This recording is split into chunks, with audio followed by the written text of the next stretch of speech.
Salut à toi. Références, ce sont des réflexions que je me fais autour de la danse, me basant sur une autre œuvre culturelle. Cinéma, BD, jeux vidéo, manga, etc.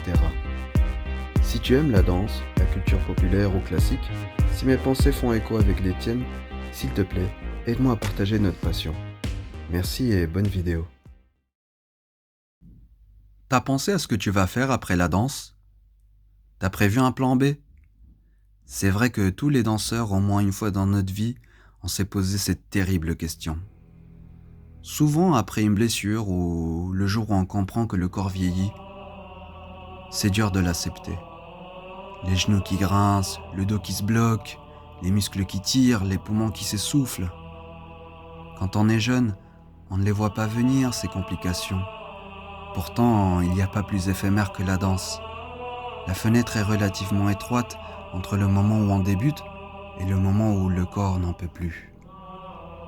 On essaie de commencer le plus tôt possible et on vit tout ce qu'on peut vivre. Mais fatalement, la jeunesse s'en va et commence alors un nouveau chapitre pour le danseur. Le déclin, la fin de l'aventure. Nous voilà dépourvus de tout, nus comme un verre, complètement livrés à nous-mêmes. Qu'est-ce qui nous reste? Des fois, ce n'est pas le corps qui ne veut plus, mais l'esprit. On ne sait plus pourquoi on va à la salle. On s'ennuie de sa danse, on voudrait trouver de nouveaux mouvements mais on n'y arrive pas. On se décourage et on se demande à quoi bon? Pourquoi je fais tout ça? Au nom de quoi? Au service de qui? Est-ce que je ne suis pas en train de perdre un temps précieux qui pourrait me servir à fonder une famille, aider mon prochain, changer le monde? Il y a quelque temps, je vous ai parlé d'un de mes mangas préférés, Hunter x Hunter. À présent, j'aimerais vous parler d'un de mes personnages préférés et d'une des plus belles leçons que j'ai pu tirer de l'œuvre de Yoshihiro Togashi. Je cite: Netero, 46 ans, l'hiver. Netero avait conscience des limites de son corps et de son art. Il avait lentement médité la question. Et il n'éprouvait qu'une chose à présent, c'était de la gratitude. Voilà quelqu'un qui, face au temps qui passe, a décidé d'aller de l'avant par l'acceptation et l'engagement.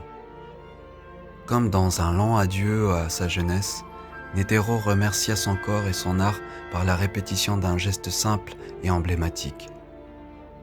10 000 coups de poing par jour pendant 4 ans.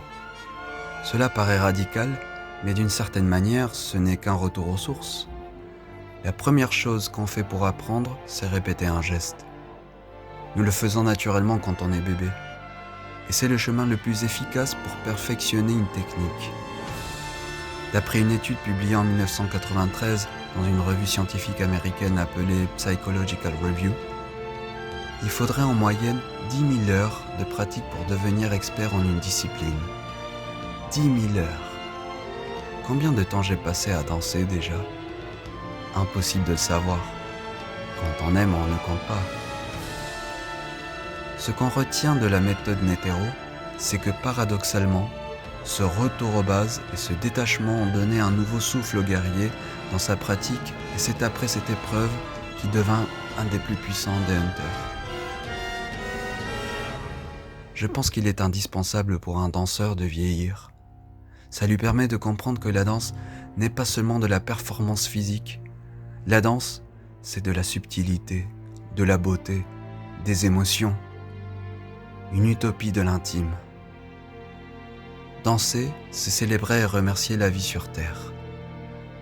Qu'est-ce que je ferai quand j'arrêterai de danser? Je pense que je commencerai par dire merci. Et ensuite, je recommencerai à danser, comme si c'était la première fois.